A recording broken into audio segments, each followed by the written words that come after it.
Tonight on Randy's Old Time Radio Shows, step back into a world where shadows whisper and every heartbeat echoes with suspense. From haunted mansions to the dark corners of the mind, CBS Radio Mystery Theater invites you to step beyond the ordinary into mysteries that chill, thrill, and keep you guessing until the final twist. Tonight, the curtain rises on another tale where the unknown is waiting just for you.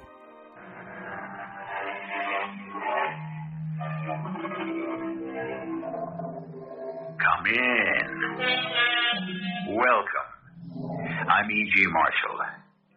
Who was it that said, a wise woman never yields by appointment? It should always be an unexpected happiness. That may very well be the ideal situation. However, we have those neglected ladies who keep waiting and waiting. And some of them have waited for so long that they cannot really be blamed if they take steps to arrange for the unexpected. What do you want? I want to gamble on you. I want to bet you really would like to get out. Get out? You're not in as deep as you think. We can say you cooperated with these people because we wanted to expose them. We? You need me. Look at me. Am I so hard to take? Oh, no. I'll save you, darling, from your worst enemy. Yourself.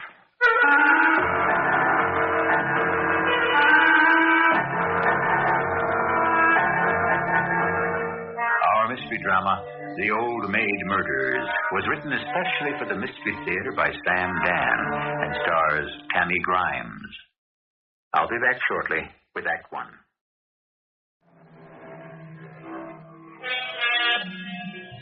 Here's a bit of philosophy that is 2,300 years old.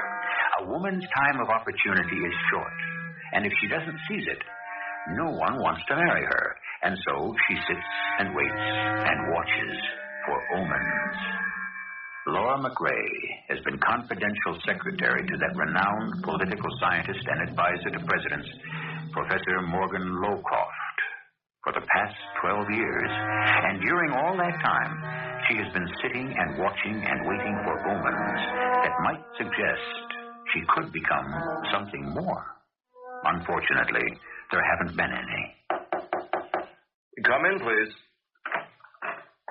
Oh, Miss McRae, come in. Have a seat. It's 9 o'clock. You're right on time. Did you have a good night's rest? No, Dr. Waller, I did not. Oh. Well, I may have to prescribe a sedative. I don't want to start that sort of thing. Well, we may need it for your treatment. I'm very tired, Dr. Waller. Do you mind if I go back to my room? Oh, by all means. Get some rest. You'll feel better. No, I won't feel better. Not till I find someone who believes me. Well, give me a chance to trust me. Why should I trust you? What have you got to lose? What have I got to gain? I've already lost everything. I'll never get another job. Tell me what happened. I don't know what happened. How did it begin? When did it begin? I don't remember. You don't want to remember? Let me alone. You won't believe me. Tell me the truth, and I'll believe you. The truth. How did it begin? How did it begin? When did it begin? It never began. It always was. I loved him, even before I met him. Does that make me sound crazy? No. It was always Dr. Lowcroft and Miss McRae. He was very good to me. But I didn't want that. I wanted him. There were women from time to time. He was a flirtatious man. But I didn't mind. They didn't mean anything. I had the best part of him. The part that negotiated with presidents and prime ministers. I was with him when he was truly alive.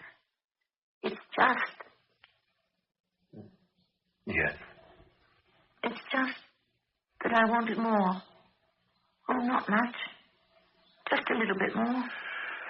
I understand. No, you don't. And that morning he walked into the office, the way he always did, with that quick little smile on his face. And I said, "Good morning, Dr. Lowcroft." And you know, he would never say good morning to me. He would just wink his eye and say, Let's get to work, Miss McRae. Now come inside with this morning's tale of woe. Number one, you're to call the president. Yes, and who else? I should think you'd want to return the president's call immediately. Why? Because you always do. You see how we become slaves of habit. Read on, Miss McRae. Would you be willing to give the commencement address at Western University? No. And Miss Maris called. Ah, yes. Who is Miss Maris? You've never heard of the beautiful, desirable Madeline Maris? Oh. I saw her latest film. Right. I believe you're blushing, Miss McRae. True, it was quite frank and even clinical in certain places, but all in all a work of art, which is how one must look at these things, no? I suppose so. I asked myself, what would it be like to spend an evening with a woman of so much vitality? I phoned her and left word. I'm surprised she returned my call. It would be a surprise if she didn't return your call. Now, Miss McRae, I need your advice. I called Madeline Maris on the spur of the moment. But as you well know, I am not a spur-of-the-moment person. Now, I need your guidance. After all, you're an expert on love. Me? As a female. The fact is that love is for women.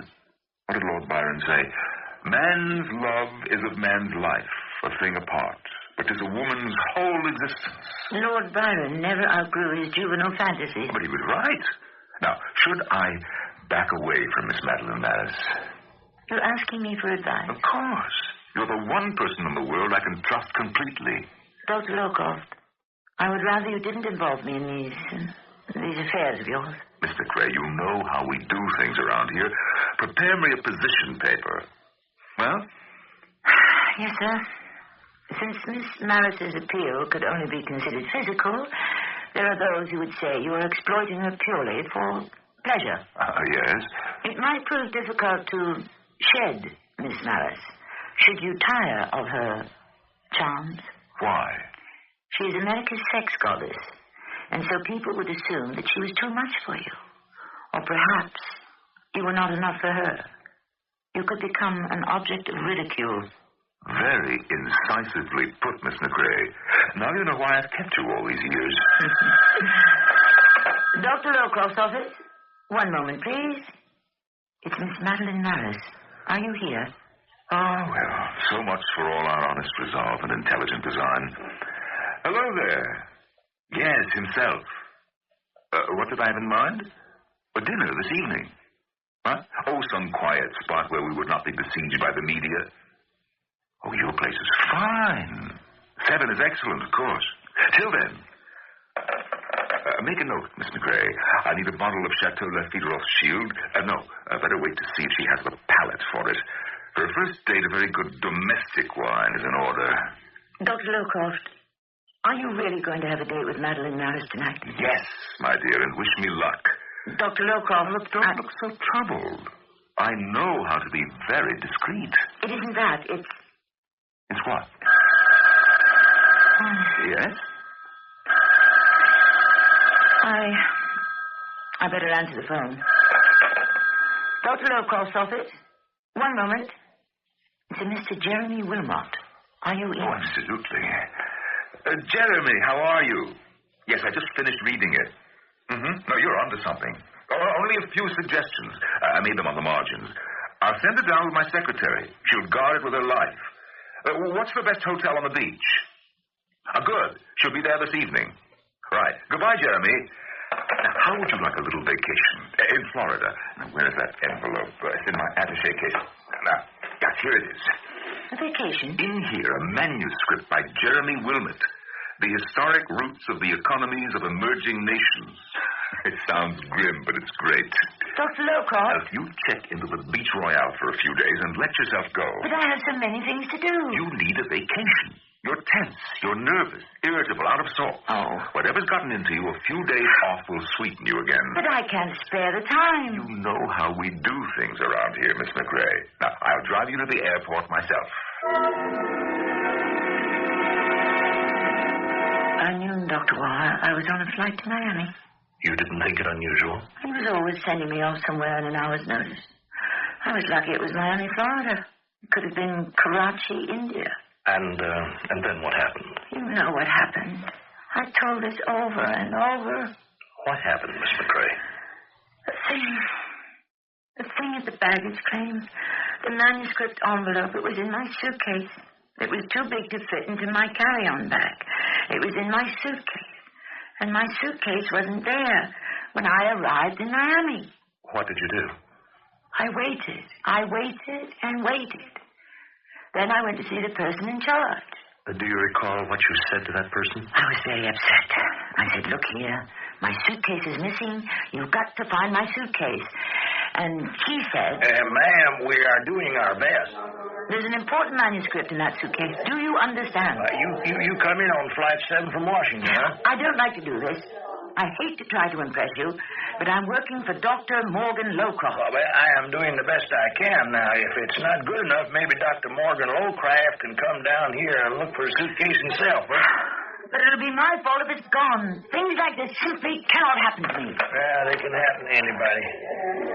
Hey, Theodore, you put down that comic book and check to see is everything out on Flight 7, huh? Yeah, I got a lady here, so you just keep on looking.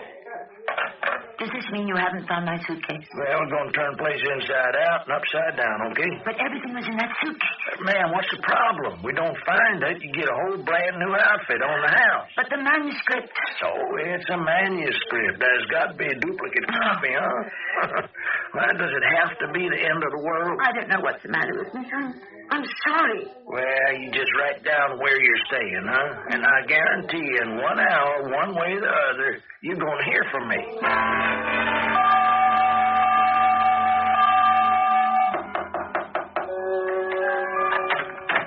Well, howdy do. Oh, it's you. From the airline. Yes, ma'am. I thought I'd better bring it over myself. That can't be my suitcase. It looks a lot worse than it is. It's destroyed. We are sorry, ma'am. You get a new one. Well, how did it get so mangled? Well, we got this mechanical lifter, and sometimes, anyhow, your clothes seem to be okay now. But anything you want to replace, The envelope. It's ripped. I don't think there's more than maybe a couple of pages that might be real. Let me look. The first 2, 3, 4, 5, 6 pages. Been torn. It don't look too bad. The whole thing appears to be so crumpled. I'll have to type a fresh copy. Look, do you want us to handle that for you? No, thank you. You've done enough. Well, now, you let us know if we can help out. I will. Goodbye. Yeah, well, have a nice vacation.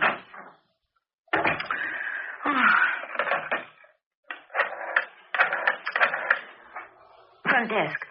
This is Miss McCrae in 912. I would like a typewriter, paper, and some carbons, please. No, I know it's difficult at this time of day. No, tomorrow morning will not do. I am working for Dr. Morgan Lowcroft. Yes.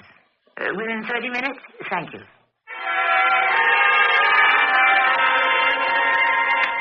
If we are to consider the specifics of the distribution of American military forces throughout the world, we may design the proper countermeasures to halt the insidious spread of American imperialism. What? Yes, Miss McCrae. Miss McCrae? There it was, Dr. Waller. I couldn't believe it. I read the entire manuscript and... Please, calm yourself, Miss McCrae. Calm myself. I'm telling you about a plot to reveal the entire system of our defense. And you tell me to be calm. You must. It is important. I'm telling you that a man who operates on the highest levels of our government, who knows every single secret, is a foreign agent, and you want me to be calm? Miss McCrae. I'm telling you, this man is a traitor and a spy, and you want me to keep calm.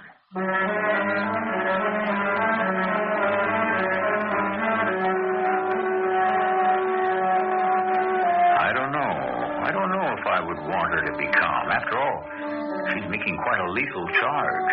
But then perhaps Dr. Waller knows something that's hidden from the rest of us at this point. Anyhow, we shall see who is going to keep calm in Act 2, which shall arrive here shortly.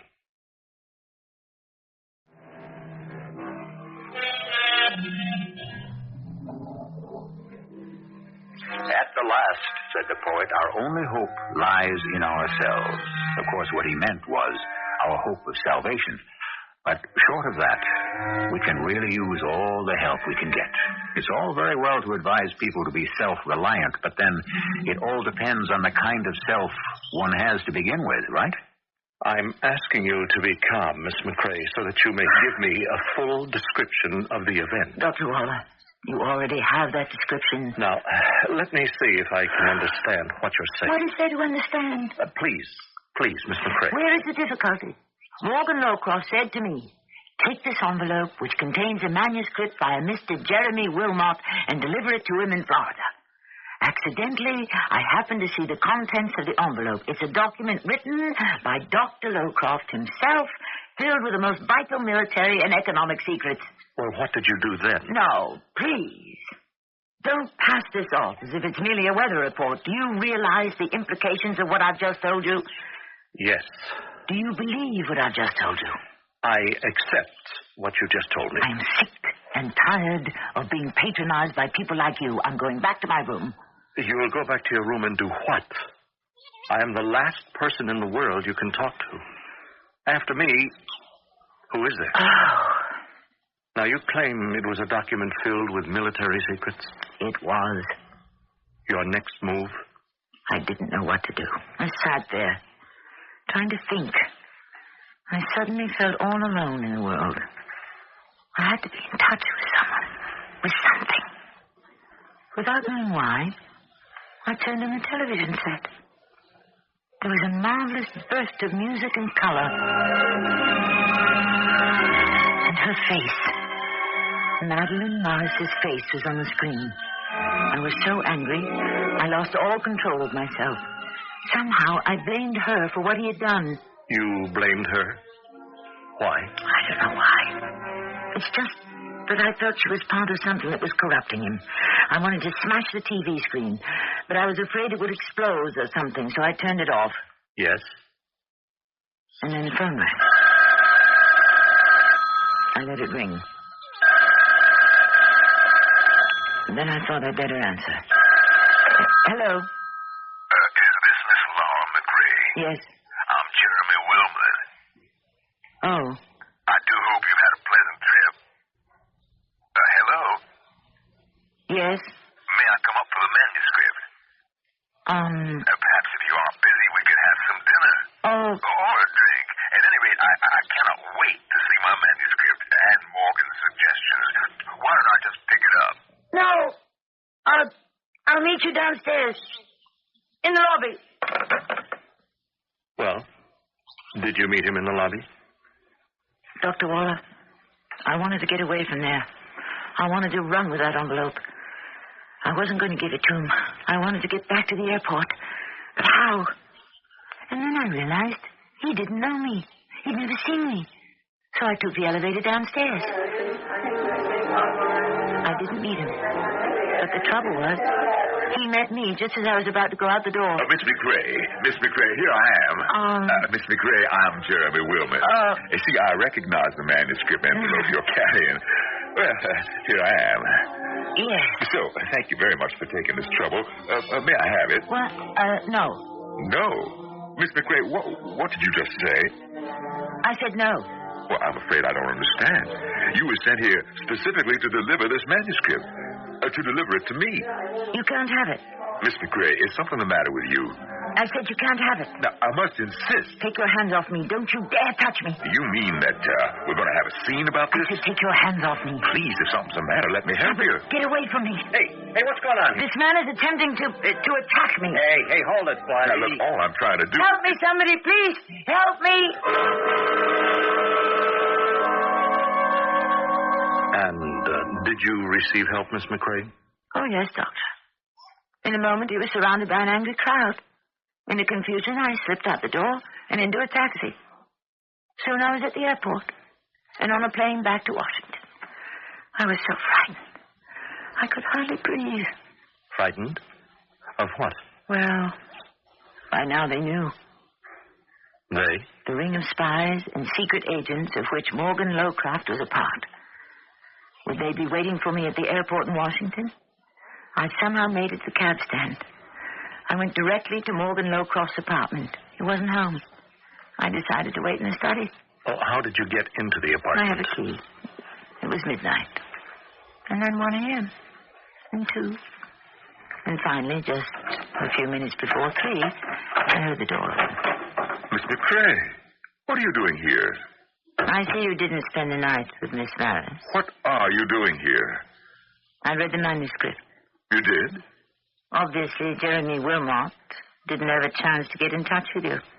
He's probably been booked for disorderly conduct. Jeremy Wilmot booked for disorderly conduct? Jeremy? Obviously, you didn't hear me. I said I read the manuscript. I heard you. What are you going to do about it? Well, that depends. What are you going to do about it? I'm going to save you. How? First, tell me why you did it. Well, I don't think I really know. Yes, you do. Every boy dreams of becoming president. Most of them get over it. Some of us don't. But you have almost as much real power as the president. And that's the trouble. Almost. It would be better if I had no power at all. It's the near miss that can cause the fatal wound. But you never tried to become president. You never tried to run for any office. I could never win. They see me as too much the egghead, too much the professor. Are you trying to tell me that you became a traitor because you hoped if a foreign power could take over the country, you would be installed as the leader or dictator or whatever? Miss McCrae, you have this remarkable talent for oversimplification, but stripped down, you have just illuminated the essential kernel of truth. Do you want me to save you? Save me? Miss McCrae, do you know the people you're dealing with? You could be dead by tomorrow. So could you. That manuscript is in a safe place. It'll be made public if anything ever happens to me. What are you proposing? I'm gambling on you. On my ability to read the real, the true Morgan Lowcroft. I believe you're in over your head. In your heart, you want to get out of this, but you think you're in too deep. But you're not. No. It was a foolish notion. You gave in to it. And before you knew it, you lost control. But we can regain it. We can say you cooperated with these people so you could reveal and expose them. We? Yes, we. You need me. Look at me. Am I so hard to look at? No. I'll save you, Morgan. Darling, I'll save you from your worst enemy. Yourself. You'd better answer that. Hello? Oh, yes. Yes, Miss Maris. He did arrive home safely. No, there's no point in calling him in the morning. He'll be busy for a long time to come. Good night. Now, hold on, Miss McCrae. My name is Laura. Call me Laura, darling. As you know, Miss McCrae, both Dr. Wilmot and Dr. Lowcraft tell completely different stories. They're lying. Now, Dr. Jeremy Wilmot is a professor of economics in a leading Florida university. He is known to have no subversive connections. I know his version, and Morgan Lowcroft's version by heart. Dr. Lowcraft denies ever having written such a document. Naturally. What else could he do? But let us continue with your story. You confronted him early that morning when you returned from Florida. Yes. And then? I insisted we move immediately to expose the spy ring to the authorities. But he said we would have to proceed cautiously. Well, what made you decide, finally, that he could no longer be trusted? It was Madeline Maris. Oh? He had promised me that he would no longer see her or have anything to do with her. And he broke that promise? Yes. He had been meeting her in secret. But you know Washington and the columnists. You can't hold them off for too long. One morning I was reading the paper, and in one of the columns it said, "In out-of-the-way places, two familiar faces, Beauty and the Brain, Morgan and Maddie." It could have been gossip. I checked it with the reporter. It was all over town. Everyone knew it but me. So I confronted him with it. I said to him, "You lied to me." And you know what he did? He just laughed. Oh, my poor Miss McCrae. Don't laugh at me. Our agreement was that you were to drop Madeline Maris. Now, let me tell you about our agreement. When you behaved so inexplicably, I didn't know what to make of it. You had created a wild story about me being a foreign agent. I have the evidence. Now, let me finish, please, Miss McRae. I looked at you as you talked to me. I could see how distressed you were. Of course. It wasn't an easy moment for me. So I decided to play along. Play along? This is no game. I was hoping perhaps you might come to your senses. But, Miss McRae, I am not helping you by perpetuating this farce. We'll see who thinks it's a farce when that document is made public. I wouldn't advise you to do that. Are you threatening me? I'm counseling you. Yes. You need good counsel. Sensible, practical guidance. Don't try that tactical with me. I know how you operate. The wise, calm, patient, all-knowing expert. Along about this time, you should be lighting your pipe. You should be quoting from Aristotle. Miss McRae, it's difficult to live here at the summit, to be a part of the frenzy. Yes, that's what it is. And to realize how fragile, how thin the line between war and peace is. How easily the world can simply cease to exist, even 5 minutes from now. You have betrayed your country. It's more than most people can stand. And so many of us give way. You know, bend, crack, break. It's nothing to be ashamed of. It's like combat fatigue. Now, let me help you. I'm not the one who needs help. Take a leave of absence with full pay, of course. You're not going to get rid of me, Dr. Lowcroft. Rest. Relax. And then when you're better, come back. Your job will be waiting. How could I ever get along without you? Is that your attitude? I'll have to go to the FBI. As I said, I would not advise you to do that. What are you going to do about it? Do you propose to have me killed? Kill? Oh, no. No, of course not. But, dear Laura McRae, if you persist in this foolishness, it will be something much worse.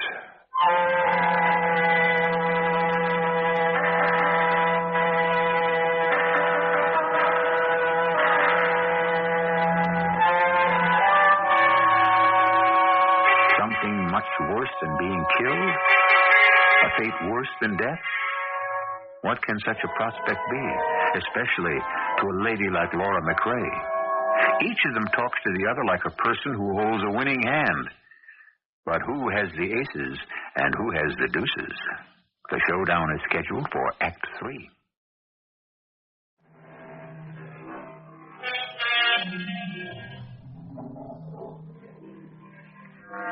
Once again, we talk about the basic stuff of life. Life and fiction. Reality and illusion. What is real and what do we imagine?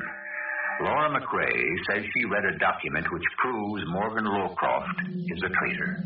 He claims there's no such document at all. Now, what can you believe? Which of them is telling the truth? But then again, what is truth? Morgan, why are we fighting with each other? Why do you want to destroy me? I want to save you. From what? From the corruption you're drowning in. Miss McRae, things cannot possibly continue in this manner. That's right. I have a duty to perform. It's greater than any feeling I may hold for you. Yes. There are so many who worship at your shrine, Morgan. And I was the most devout of them all.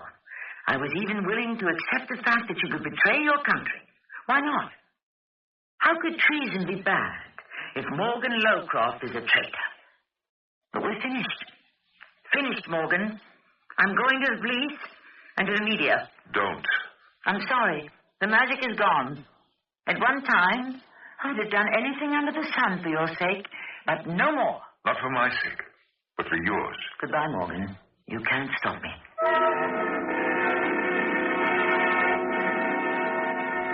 That's what I thought. But he did stop me. It seems I forgot something. You know what I forgot, Doctor? Tell me. I forgot that he was the establishment. And you simply do not buck the establishment. I went to a top officer in intelligence, someone I knew. You develop contacts. You know who to see to get things done. He listened to me very intently. And when I finished, he looked at me and he said, Thank you, Miss McRae. We'll take this under advisement. Colonel, What are you saying? I'm saying we'll investigate. No, Colonel, that's not what you're saying at all. Miss McCrae. Let me tell you what you're saying with your eyes, your manner, and that tone of your voice. You're saying I'll humor this kook and get rid of her as gracefully as I can. No, Miss McCrae. I know the drill. I had to get rid of kooks myself. You're seeing me because you want to be covered, but that's as far as it goes. He's talked to you already, hasn't he? Miss McCrae, we have run a check on Dr. Lowcroft that is so exhaustive he couldn't swat a fly without our knowing it. You mean you're just going to sit there? I have to.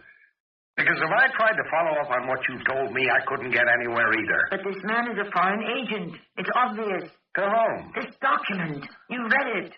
Yes, but how can you prove he wrote it? What should I have done? Why did you confront him? Why didn't you come to me first? I could have investigated quietly. This way you alerted him. You can accept the fact that I could be right and yet disregard me completely. Yes. How can you sit there and say that so calmly? It's hard to explain this, but you know something? Even if you're right, it's not the end of the world. Ourselves, our adversaries, what secrets do we really have from each other? I can't accept that. I believe it matters.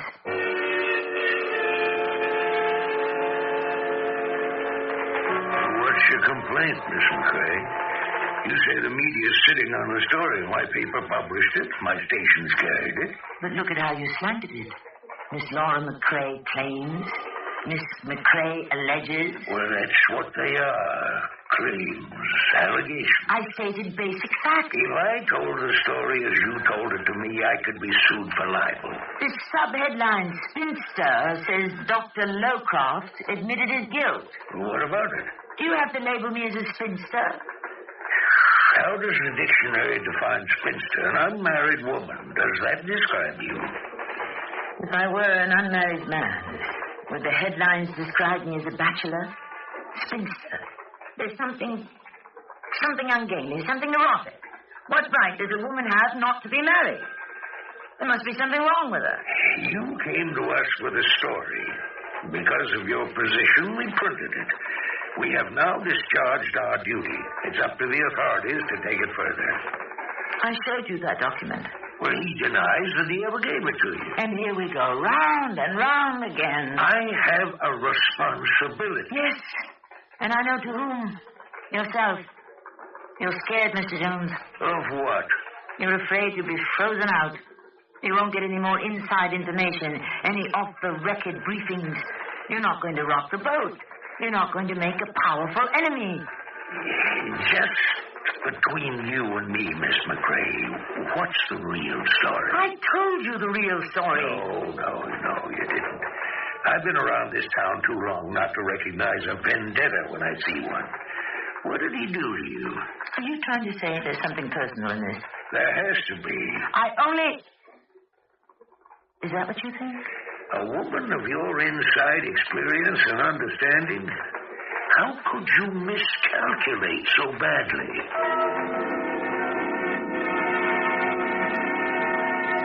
Yes, Miss McCrae. How could you? I thought... No, it doesn't matter anymore. But it does. Nobody cares about me. I care about you. As a patient. As a person. How can you care about me as a person? I'm a spinster. There's something so pathetic. No, ludicrous about that word. I find you attractive. Perhaps you do. There's a tone in your voice. I recognize it. Well, you're quite a woman for recognizing tones and voices. It's a talent you develop. You have a seductive tone. Why, I wasn't aware of it. Why did you say you find me attractive? Well, you have a quality of inner strength, of integrity. At my age, a man finds that more appealing than the superficialities. Let's continue. You actually find me attractive? What did you do after you saw the publisher? You do find me attractive? Yes, Miss McCrae. Say Miss McCrae again. Why? McCrae. The name is hard, crisp. But it sounds so lovely when you say it. Tell me what you did. Yes, I'll tell you anything. I found out Morgan Lowcroft was right. He didn't have to kill me. I was already dead. As Morgan Lowcroft's secretary, all doors were open to me. As that cookie spinster, Laura McCrae, everyone was out when I phoned. And then, you know what I did? Go ahead. Tell me. Yes, I'll tell you. I was so frustrated, angry. I stood outside the office building. And I actually harangued the people passing by. I'm Laura McCrae. I was Morgan Lowcroft's secretary for 12 years till he fired me. The man is a spy and a traitor, and nobody wants to do anything about it. Keep away from me, officer. You can't silence me. Nobody can silence me. But surely, Miss McCrae... You must call me Laura, Doctor. Laura, Mm-hmm. you know that kind of conduct would be considered unbalanced. Yes, but it doesn't matter now. What was wrong with me all those years? Why did I have eyes only for him? Why was I blind to other men? There were men who must have thought I was attractive. There must have been men who looked at me the way you're looking at me now. Well, I'm not aware that I'm looking at you in any specific sort of way. You are? You are? Why did you kill him? Why? For my country. Your country? Yes. I killed him because somebody had to stop him. I went to the apartment. I confronted him. I said, you can't be allowed to get away with this. And once again he laughed. You should have heard that laugh. Oh, my poor Laura. Haven't they locked you up yet? Don't talk that way to me. You're insane, dear girl. Insane. I'm not. I'm sorry. I must ask you to leave. I want to save you. Who's that? Can't you guess? I'm surprised she doesn't have her own key. She does, but she keeps losing it. You don't want to be saved. That's right. Goodbye, Miss McCrae. But I'm going to save you, whether you like it or not. Now, look, this has gone on long enough. If I can't save you in one way, I'll save you in another. This is how I'll save you. You're crazy. Put that down. I'll save you. What did you do? What did you do? I saved you.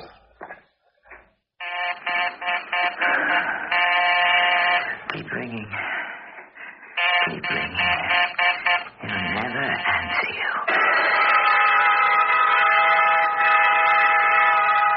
And how did you kill him? I killed him with this. This? He had one in his desk, just like this. Long, sharp, pointed. I remember some years ago he had lost his letter opener, and I bought him a new one for Christmas. That one. Where did you get yours? I don't remember. I've told you everything. I've told you all my secrets. You know why? Because I'm in love with you. You mustn't say that. I don't care. I need somebody. I must have somebody. Tell me the truth. What truth? Was there actually an incriminating document in that envelope, or did you create that situation yourself? Why would I create it? How could I create it? Because of Madeline Maritz. She wasn't his first affair.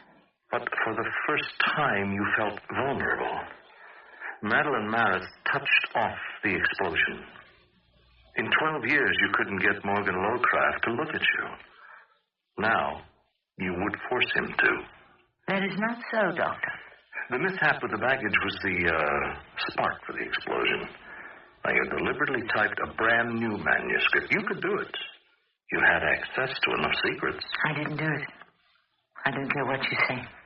I know I didn't do it. Well, you could have done it without knowing it. Now listen to me. Yes. I'll listen. Sometimes, when we want something to happen, we want it so badly, we will it so strongly. Yes. When your voice is soft and sweet like it is now, I'll listen to anything. Everything. What you did, creating that document, it's been blocked out of your mind. But you have to go back to it. You have got to face it. Whatever you say, we'll face it together, won't we? I'll help you. It is my job. Not only because it's your job. Say it's more than that. Well, of course, it's more than that. I'll keep nothing from you. I'll bare my heart Expose my soul. Miss McCrae, there is something we must straighten out. Oh, excuse me. Dr. Waller. Oh, yes. No, not too late. Yes, I'd like that. Tell the children we can go. Right. You know I do. See you soon. Bye. Who is that? That was my wife. You didn't tell me you were married. Why didn't you tell me you were married? It has no relation to your therapy. You seduced me. I what? You gave me that loving look, that special tone of voice. You didn't mean either of them. You only wanted to trick me into trusting you. And I did. I told you everything. Miss McCrae. What happened to Laura? She's been betrayed again. You'll never do that to anyone else. Miss McCrae, put that down. Never. You know by now, that letter opener can be a lethal weapon, so put it down. You betrayed me. I told you the truth, and you betrayed me. You're all against me. Miss McCrae. That's right. Back to Miss McCrae, the neurotic, frustrated spinster. Laura. It's too late for Laura. But no one will ever betray her again. No, you... Never! Don't! Never! Oh! Never!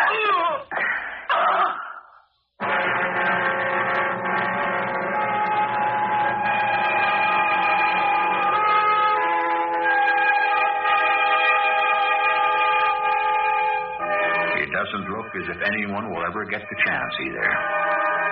Our heroine has been put away for quite a long time. It proves, as the poet says, that love suppressed breeds a viper's nest. And was she telling the truth? Was he a spy, or was it all a lie? I shall return shortly.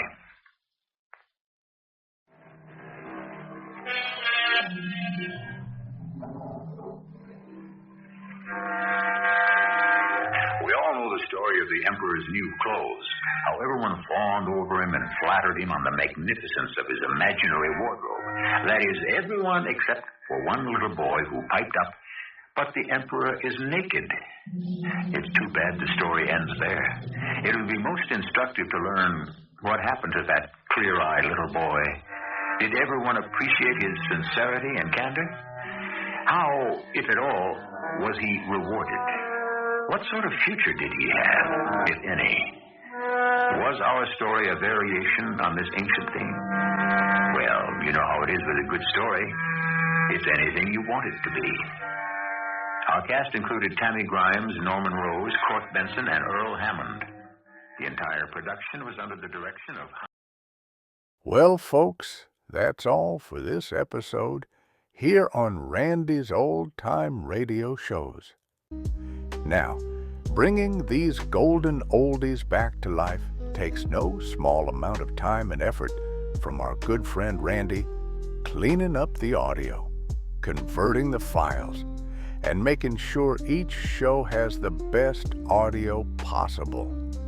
If you've enjoyed the program and you'd like to help keep these classics on the airwaves night after night, why not consider a small donation?